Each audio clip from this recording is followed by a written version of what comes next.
Welcome to Faith Talk with Val and Sony. So we are a Bible-based podcast where we talk about real life, real struggles, and how faith makes all the difference. And for today's episode, we want to focus on those prayers that we've made so deeply where we just want the outcome to be what we desire so bad. Things like healing, reconciliation, those opportunities, those miracles where like only God can do this. Yes. And when we feel the sting that God didn't answer it in the way we hoped. So today we're exploring what I call the blessed letdown. Basically those moments when God's no or not yet becomes an unexpected blessing. So some of the things we're going to cover are faith and disappointment, how God uses unanswered prayers to refine us, and then the favorite part that I can't wait to get into is why his no is sometimes a greater mercy than his yes. That one stings, but also it's heavy because we know how we just want a yes all the time. Mm-hmm. But what happens when we get a yes and it was not what we needed? Which I think that's what we're going to talk about, right? Yeah. So 2 Corinthians 12:7-10 talks about where Paul is struggling and Paul begs God to remove the thorn. Basically, whatever he's struggling with, he's like, God, please help me with this. Help me overcome it. Just remove it. But God says no. And in that verse, God says, my grace is sufficient for you, for my power is made perfect in weakness. So in other words, his unanswered prayer became the source of Paul's strength. When you shared that you were fasting. Oh, that is the same verse. You're right. Yes. God interceded to show me something greater. When I think about that, the other story that comes to mind is the story of Joseph. Do you want to tell us the story of Joseph? Yes. So I think we're familiar with the story of Joseph, but if we're not, we're just going to get an overall gist of what happened to Joseph. So Joseph had brothers, and these brothers, his father loved him. He was the smallest child. It was favored golden child. Yes, favorite golden child. We love. But then again, all little brothers are spoiled. Well, not Joseph. Not according to his brothers. His brothers hated him. For what reason? I don't know. It was jealousy, but it was magnified because they didn't just hate him. They took it a step further and sold him into slavery. Yeah, that's awful. I know, that's awful. And we have to think about Joseph and his character and what was going on with him during this time. Because when he's sold into slavery, he's bought by Potiphar. Just a little backstory. He worked for Potiphar for about 11-ish years in time frame. Potiphar saw something in Joseph. And I just want to mention this because this is a common theme throughout Joseph in all the different events that happen in his life. So he worked for Potiphar. So I want to read this verse because in Genesis 39, verse 3, it says, and his master, which this is Potiphar, saw that the Lord was with him. They're referring to Joseph here. And it says, and that the Lord made all that he did prosper in his hand. We are already seeing here that wherever Joseph is being placed, people can testify that he is a God-fearing man. Yeah. Long story short, Potiphar's wife had made an accusation against Joseph, was not true, that didn't end well, just sends him into prison. While Joseph is in prison, we see this happen again. He takes on more responsibilities, he's doing stuff, he starts leading the prisoners. We love this. This is a man that wherever he goes, despite the circumstance, people can see he's God-fearing and people can see God blessing him in the midst of whatever circumstance he's in. And when he's here, and I'm going to have Sony kind of tell us what happens when Potiphar is here in prison. To backtrack a bit, Joseph has dreams and he can interpret dreams. And his dreams have gotten him in trouble, which is part of the reason why he was sold into slavery by his brothers, their jealousy. And he had a dream they were not fond of, where basically they bowed down to him. And so they took offense to that. Who does this kid think he is? Mm-hmm. He's the youngest and we're going to bow down to him. That's not going to happen.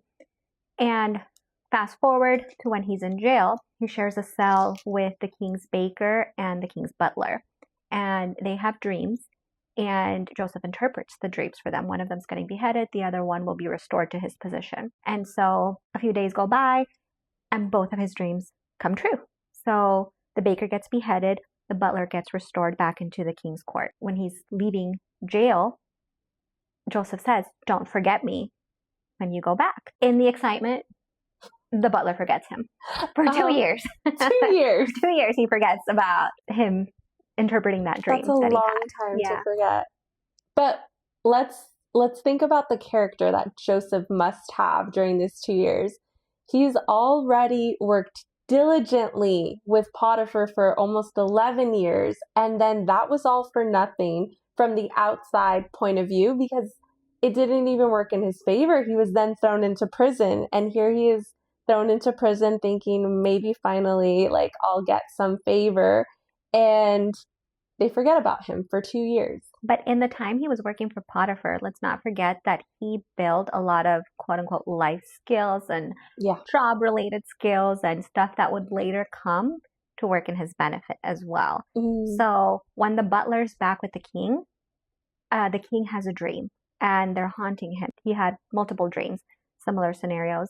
And the butler remembers, hey, there's actually a guy in your jail that knows how to interpret dreams, and they came true.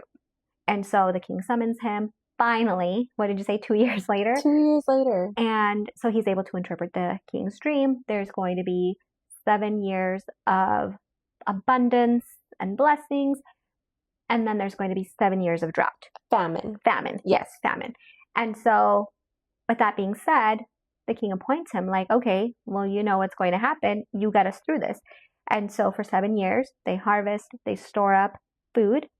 And then when the 7 years of famine hit, while all the other cities and all of the other towns are struggling, they're solid because they have plenty for everyone because they stored away and they listened.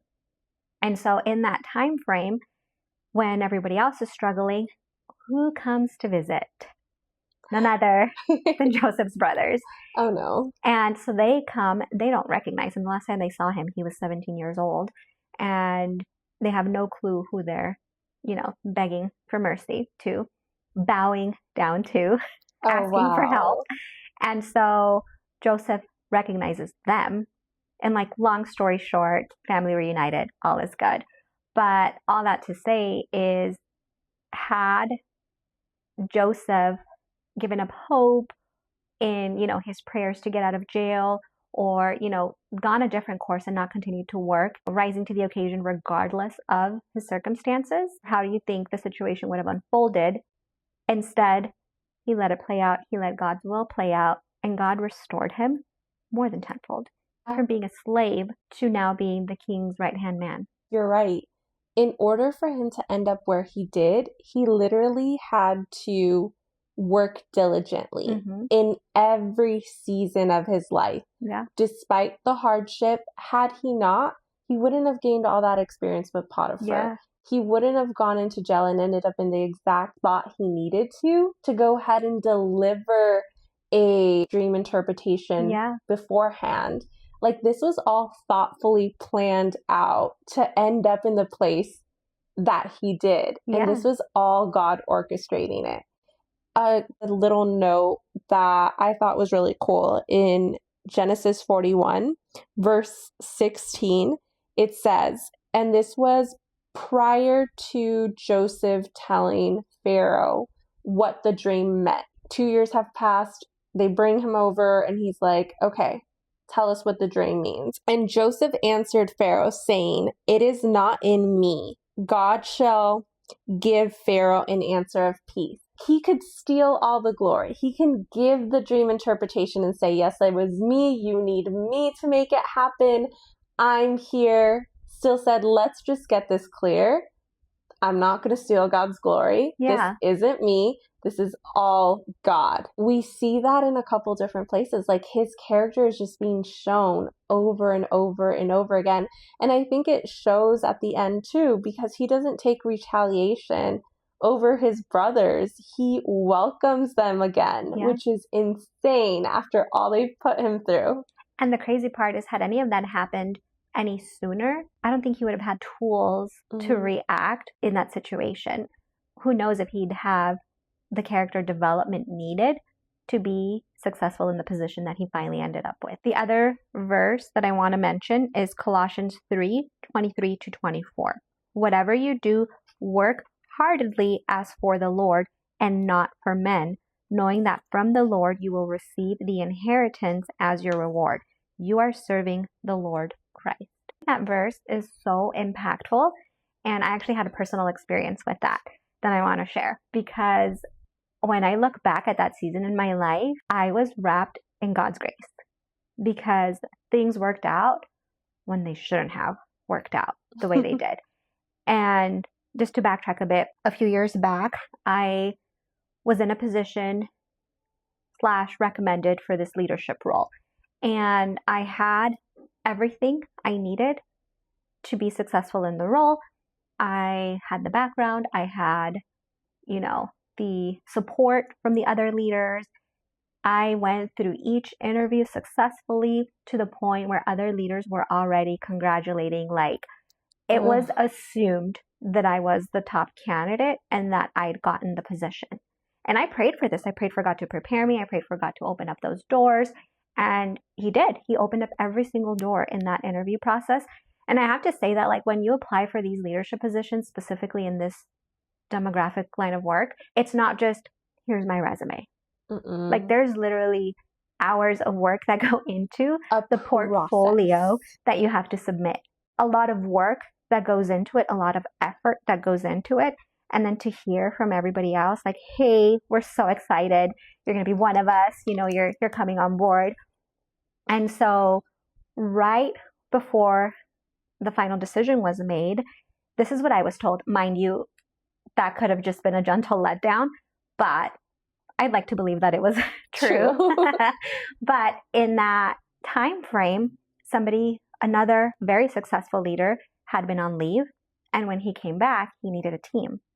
And so by law, FMLA laws and all of that, like, this is not what they said. This was my interpretation. But someone who was on leave, who was successful, came back just in time to receive a team. And so now there's no longer an open position because now they have enough leaders for the leadership roles that are open. So it was a very kind, very encouraging letdown. However, it was still heartbreaking. It was even a little embarrassing just because I'd already received, like, the accolades and the whole, like, let me just go crawl under a rock. Let me go crawl under a rock. And mind you, like, there was nothing negative about it. Everything made sense. That person deserved the role. It just wasn't my time for it. And I remember just being so discouraged, so heartbroken about it. And, a few months passed by. And that's when tragedy struck my family. And that's when we lost pretty much my mom, my dad, eventually my grandparents, all within 2 years, maybe 3-year time frame. That's insane. The patriarchy of our family was completely gone. And you have to understand how close I was with my mom for this pain to make sense. Because all of a sudden, my tether, my person was gone. Yeah. And so I went into a really dark place, a very negative place. Can you imagine? We're talking about more than 15 people that rely on you to be able to be successful in their role. And me being so mentally checked out, so not present, just to even grieving. So basically, from when I was denied the position, I think it was within months that my mom passed away. And all I could think about was, thank God I'm only responsible for myself. Because if I was responsible for everybody else right now, I would be letting a lot of people down. And that verse from Colossians 3:23-24, the one about doing everything for the Lord wholeheartedly, I can honestly say that it bought me grace that I didn't deserve, or maybe I did deserve. And I don't want to use the word bought me, but, like, for lack of a better word, it bought me so much grace, because up until that point, I was the go-to person. I went above and beyond happily. Like, I enjoyed my work. I enjoyed helping others succeed in doing the same role. And when I say I got more grace than I deserved, I was showing up to work doing the bare minimum, if that. And this went on for a year of doing probably less than the bare minimum. To the point where, honestly, if they'd fired me, they would have Like, you're been like, I justified. understand. I would have walked out like, you're right. I'm not giving my best. I'm not giving my all. And truly, I was giving the best I had, but it wasn't even up to my own previous standards. It was all that I had, but it wasn't enough to where any reasonable leadership person would have said, like, hey, she deserves this job. However, I'm over explaining this, but however, given my history, they knew that that wasn't who they knew me to be, and they understood the struggle that I was going through, and they understood that I needed to just get through it. I just needed time. I needed support. And like, I am so grateful, and I know that that was all God. He worked in their hearts to give me the grace. Like, I'm getting teary-eyed. But he worked in their hearts to give me the grace, and like in their minds, and like maybe I flew under the radar somehow. Like maybe I wasn't even on their mind because it is such a large organization. But like at the end of the day, like what we do matters, and it affects others. And the fact that I was doing the bare minimum. And then I feel like that was like God protecting your job. He was like essentially saying, like, let me protect your job because something is going to happen that is just going to like rock your world a little bit. And I want to make sure you're still financially covered during this very difficult season. And I'm not saying I wouldn't, because it was the same leadership team. I'm not saying I wouldn't receive as much grace had I been in that leadership position, had I gotten the role. But I know for a fact that it was just more plausible in any angle you look at it that I remained in my current role to be able to receive the grace that I did, because I was only responsible for myself.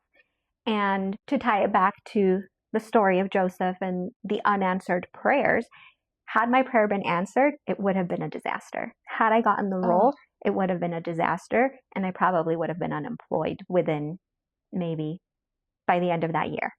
But instead I got grace. Eventually they were like, all right, you got to come back to life. You know? But even then, that was completely full of grace and understanding. And I knew that the people I was working for were God-fearing people. And it just made me feel all the more ready to return with a bang when I finally did get back into who I knew myself to be. Oh my gosh. I think that's like a perfect example of this. You could really, really want something, and God could just really say no or not now, and you're just like really disappointed.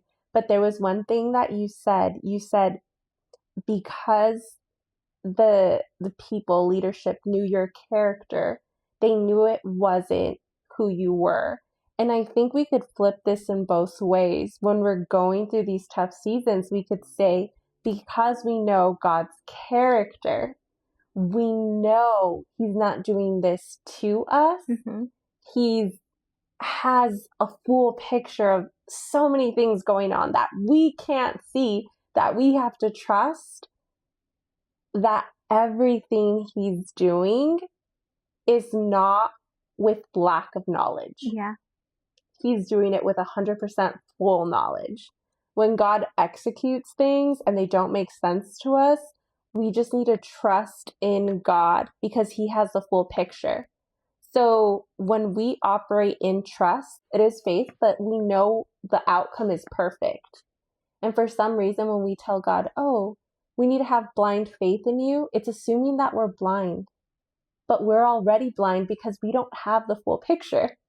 This is the perfect depiction of Romans 8:28. And it says, and we know that for those who love God, all things work together for the good, for those who are called according to His purpose.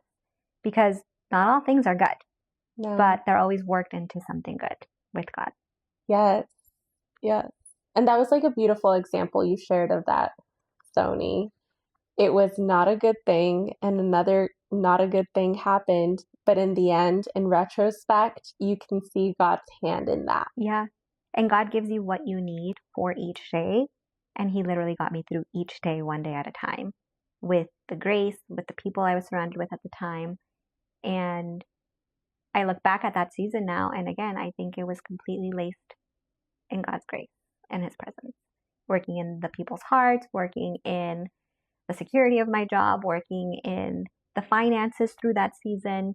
It was just such a blessing to not get the job. And I don't think I would have ever believed I'd say it was a blessing to not get that job. Yeah. And a really good reminder for us to just, when things don't go our way or they don't go the way that we want them to go, to know that like you, Sony, like Joseph in the Bible, like everything is happening for a reason. And we're not always going to see it because sometimes it's way in the future.